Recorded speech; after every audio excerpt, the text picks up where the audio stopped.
I know you're in there, Leo. Hearing your own name spoken in the darkness by a stranger who has no business knowing it, that's a specific kind of terror that lodges itself in your chest and never fully leaves. This next story comes from a viewer who wishes to remain anonymous. He was 22 years old when it happened, and even now, years later, he says he still checks his locks twice before bed. It was late autumn in Maine. The tourist season had long since bled out of the calendar, leaving behind empty streets and shuttered storefronts. Our storyteller had reached that point in young adulthood where everything feels slightly unreal, as if you're watching your own life from behind a pane of glass. Work had drained him. The past, as he puts it, had been colorful, a phrase he uses to acknowledge chapters of his life he'd rather keep closed. What he needed was to disappear for a few days. Just long enough to remember what silence sounded like. The suggestion came from a coworker during a slow shift, a tiny island off the coast of Maine. No nightlife, no crowds. The ferry brought day trippers over in the morning and took them back before sunset. If you stayed overnight, the coworker said, it was like having the whole island to yourself. Exactly what he was looking for. He found a rental listing online, a standalone cottage right on the shoreline. The price was suspiciously low, available on short notice. All red flags that he rationalized away because rational thought wasn't driving the decision. He booked it without a second thought. The ferry cut through gray water in the late afternoon. He remembers standing at the railing, watching the mainland shrink behind him, feeling the first threads of tension begin to unravel in his shoulders. The island emerged from the mist like a promise. The cottage sat back from the water, nestled in a pocket of thick brush that pressed against three of its walls. The front faced the ocean through a single window covered by a thin, semi-translucent curtain, the kind that doesn't block much light and offers even less privacy. Inside, it was small. A bed, an unused kitchenette, a bathroom the size of a closet. The walls were paper thin. He could hear wind moving through the brush outside like breath against his ear. The door had two locks, a deadbolt and a chain, both of which looked brand new. Installed recently, he noticed, which struck him as odd for such an isolated property. But he didn't dwell on it. He was here to decompress, not to catalog inconsistencies. He spent the early evening walking the island. It was surreal watching the place empty out as daylight faded. By sunset, the streets were empty. No streetlights, no ambient noise. Just the sound of the ocean and the feeling of being completely, utterly alone. He grabbed dinner at a small pub near the ferry landing. The bartender was friendly enough, but her expression shifted when he mentioned where he was staying. A brief flicker of something, recognition, concern, that passed before she could hide it. He didn't ask. In hindsight, he wishes he had. Walking back to the cottage, he passed a small dock tucked into a cove about 100 yards from his rental. A single blue motorboat was moored there. It stood out because every other vessel he'd seen on the island was a working lobster boat. This one was smaller, sleeker, wrong in a way he couldn't articulate. He made a mental note of it and kept walking. Back at the cottage, he locked the deadbolt, slid the chain into place, and settled in for the night. His phone battery was low. He tried to charge it, but none of the outlets worked. Or maybe the charger was broken. Either way, within the hour, his phone went dark. He was exhausted anyway. The accumulated sleeplessness of the past week hit him all at once. He fell asleep within minutes of his head hitting the pillow. He woke in the dark, pulled from sleep by something he couldn't identify. For a long moment, he lay still, listening to the silence. And then he heard it, footsteps on gravel outside. They were slow, deliberate, each step followed by a pause long enough to suggest someone taking their time, savoring the approach. They were close, right in front of the door. He shifted in bed, a tiny movement, the mattress barely creaking. The footsteps stopped immediately. The silence that followed was the kind that has weight. It pressed against his eardrums. Seconds stretched into minutes. He lay frozen, staring at the ceiling, convincing himself it had been an animal, a deer, a raccoon, anything but what his gut knew it was. Then the footsteps returned. This time there was no mistaking the direction. They weren't passing by. They were approaching. He heard them come right up to the entrance and stop directly in front of the door. His heart slammed against his ribs so hard he was certain whoever stood out there could hear it. He didn't breathe, didn't move, just lay there in the darkness, praying to a god he wasn't sure he believed in. A flashlight beam cut through the front door's curtain, sweeping across the room. He squeezed his eyes shut, as if that could make him invisible. The light clicked off. The door handle turned. The deadbolt held. The chain held. He heard the person on the other side test the lock once, gently, then again with more force. Then came the banging, hard, heavy impacts that shook the door in its frame. Each one made him flinch, a full-body spasm of terror. Something about the violence of those blows snapped him out of his paralysis. The threat was real, imminent. He had to do something. Without thinking, he rolled out of bed and dropped to the floor. Crouching behind the door as the banging continued, he pressed himself against the wall, making himself as small as possible, ready for the wood to splinter. And then, silence. He stayed crouched, holding his breath, waiting. Seconds passed. An eternity. And then a voice spoke from the other side of the door. "I know you're in there, Leo." He almost screamed. Stopped himself. It was a man's voice, low and calm, completely unfamiliar, but it knew his name. It knew he was there. Footsteps moved away from the door, tracking along the side of the cottage.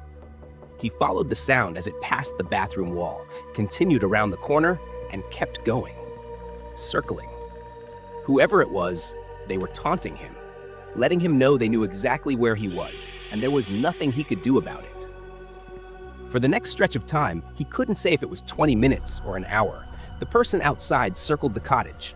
The footsteps would fade, then return. Fade, then return.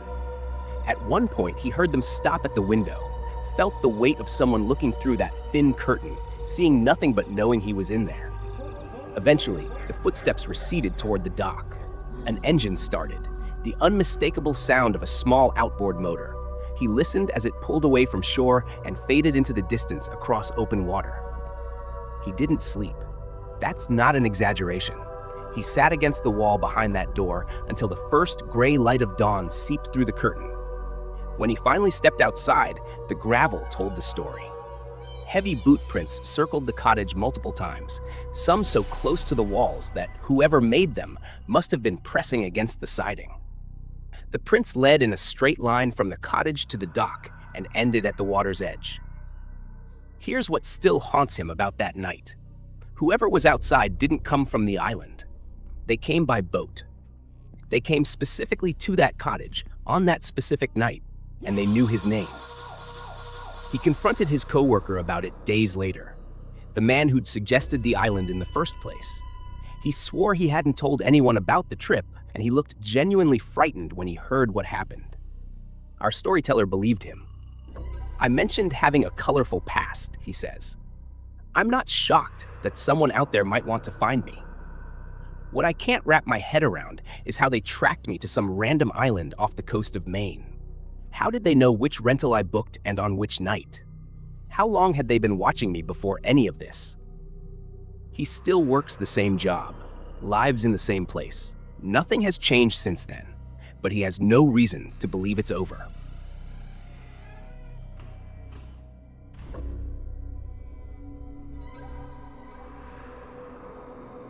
I turned around, and my guide was gone. Hashima Island. If you don't know it by name, you've almost certainly seen its image, a crumbling fortress of concrete rising from the sea like a battleship frozen in time. Located about 15 kilometers from Nagasaki, it's a UNESCO World Heritage Site now, but its history is written in coal dust and suffering. At its peak, it was one of the most densely populated places on Earth. Thousands of people crammed into high-rise apartment blocks on an island barely larger than a city block. They mined the seafloor for coal until the seams ran dry in 1974. Then everyone left.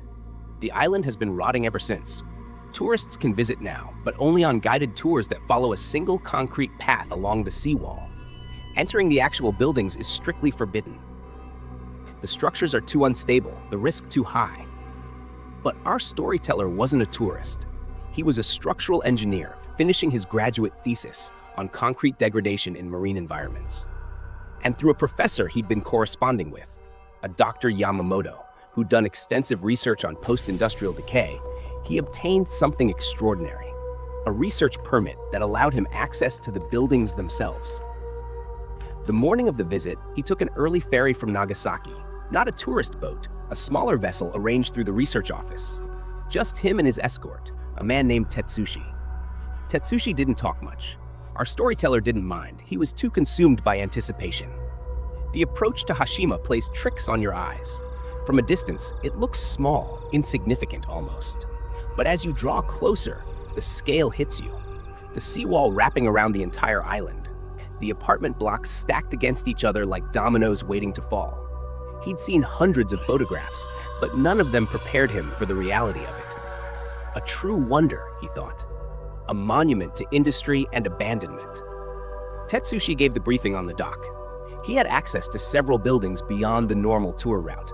Tetsushi actually had a list. But there were rules. Stay on designated paths.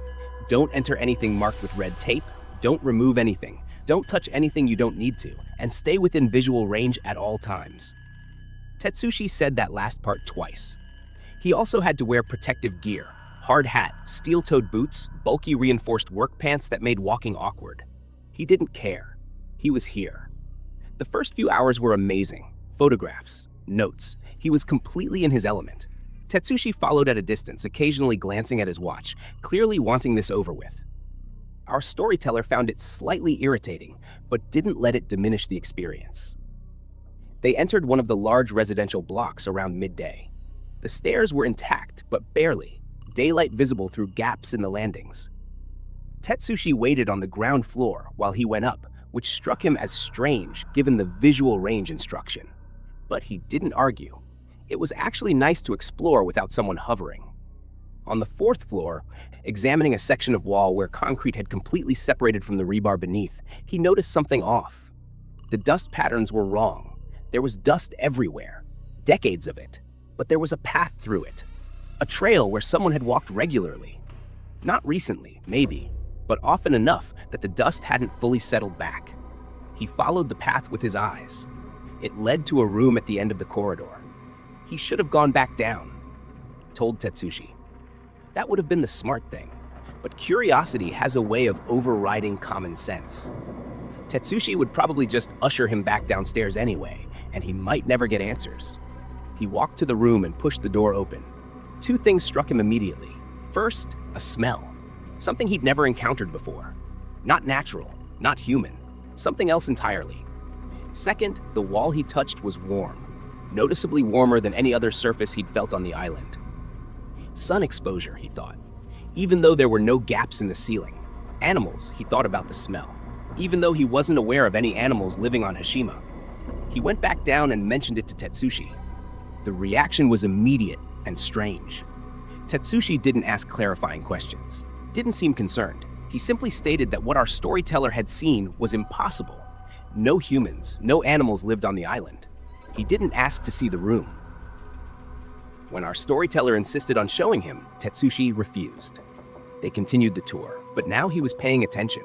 Every building they entered, he noticed things.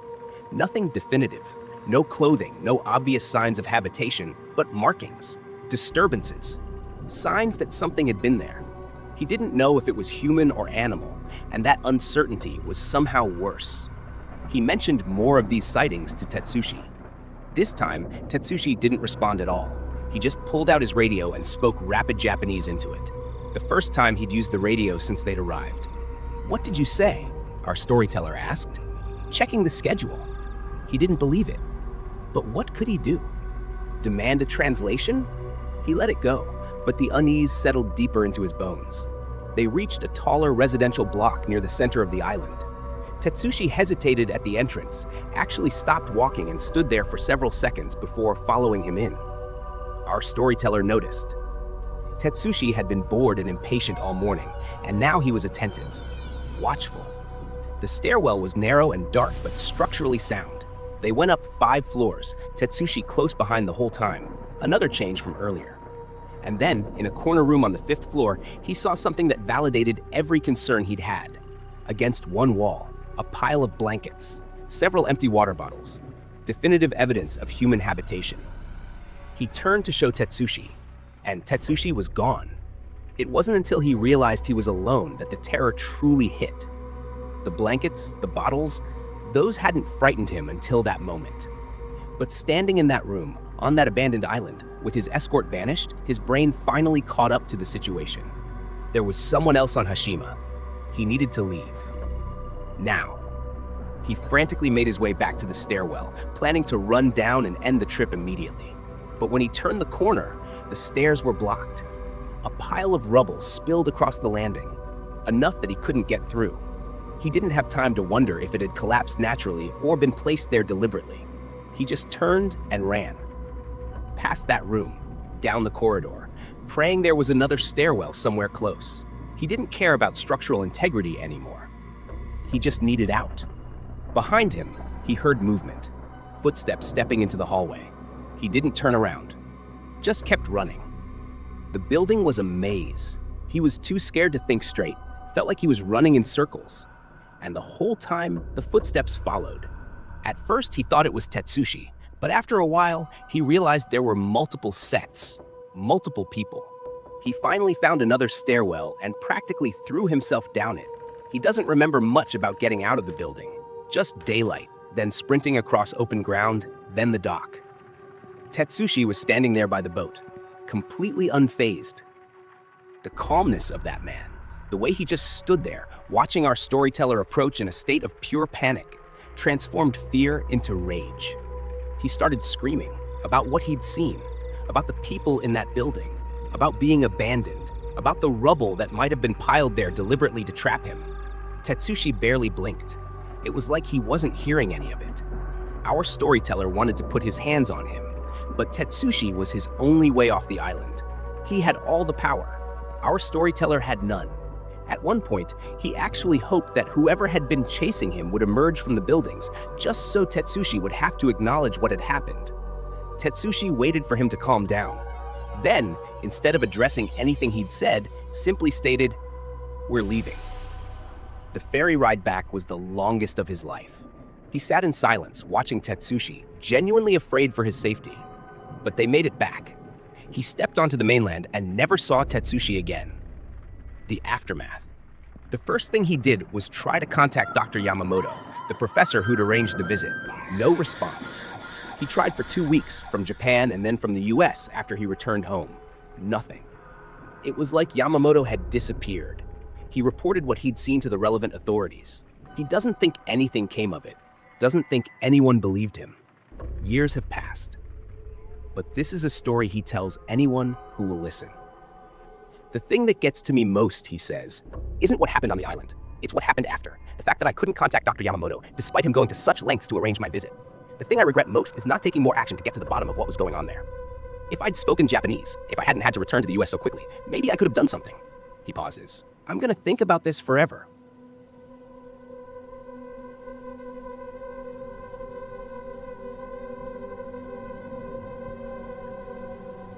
In here, it was his friend's voice.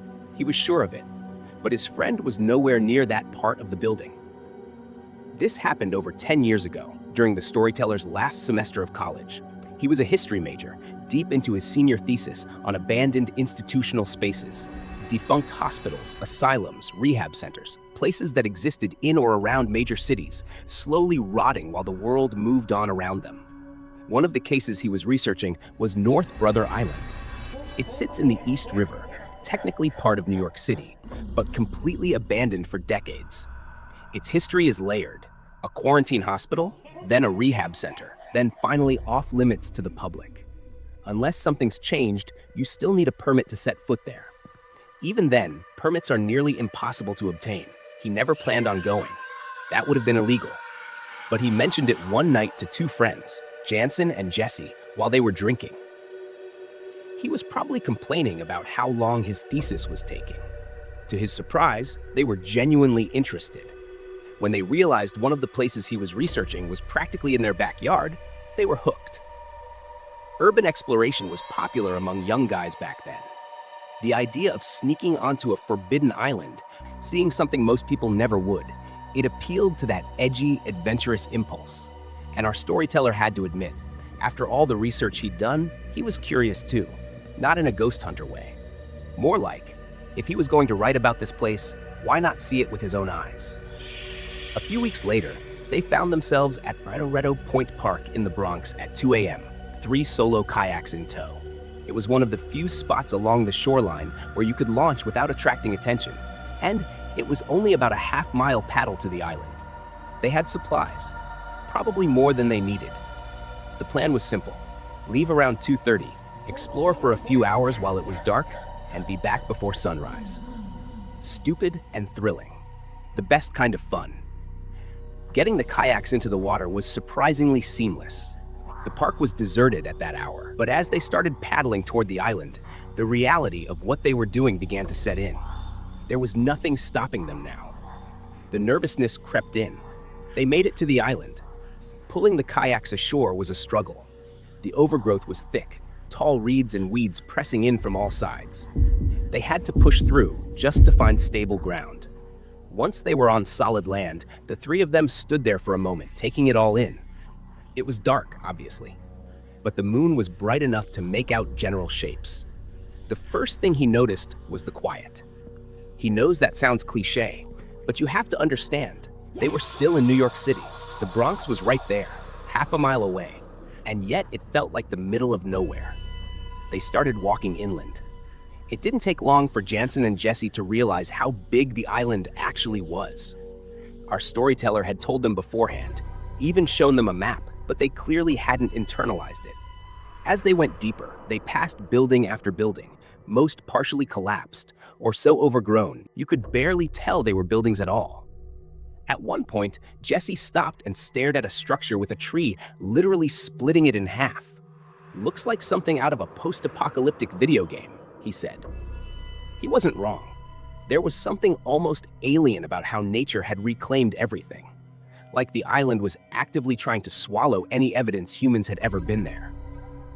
They explored a few of the more intact buildings, shining flashlights into rooms that hadn't seen visitors in decades. Most were empty. But in one of the larger buildings, Jansen found something on the ground near a doorway, a half-empty can of spray paint. He immediately wanted to use it. "I'm not going to stop you," he said, "but I'm not going to stick around and watch either." In hindsight, wandering off was a mistake.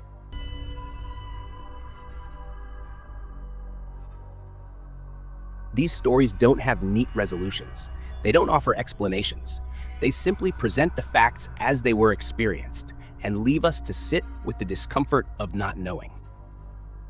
If there's a lesson here, maybe it's this. When you find a place that humans have abandoned, remember that we're not the only things that can occupy space. And some things don't need permits to be where they shouldn't be. Thank you for listening. If you have your own story of places where you weren't as alone as you thought, I'd invite you to share it. Sometimes the telling helps, sometimes it doesn't, but the stories deserve to be heard. Sleep well.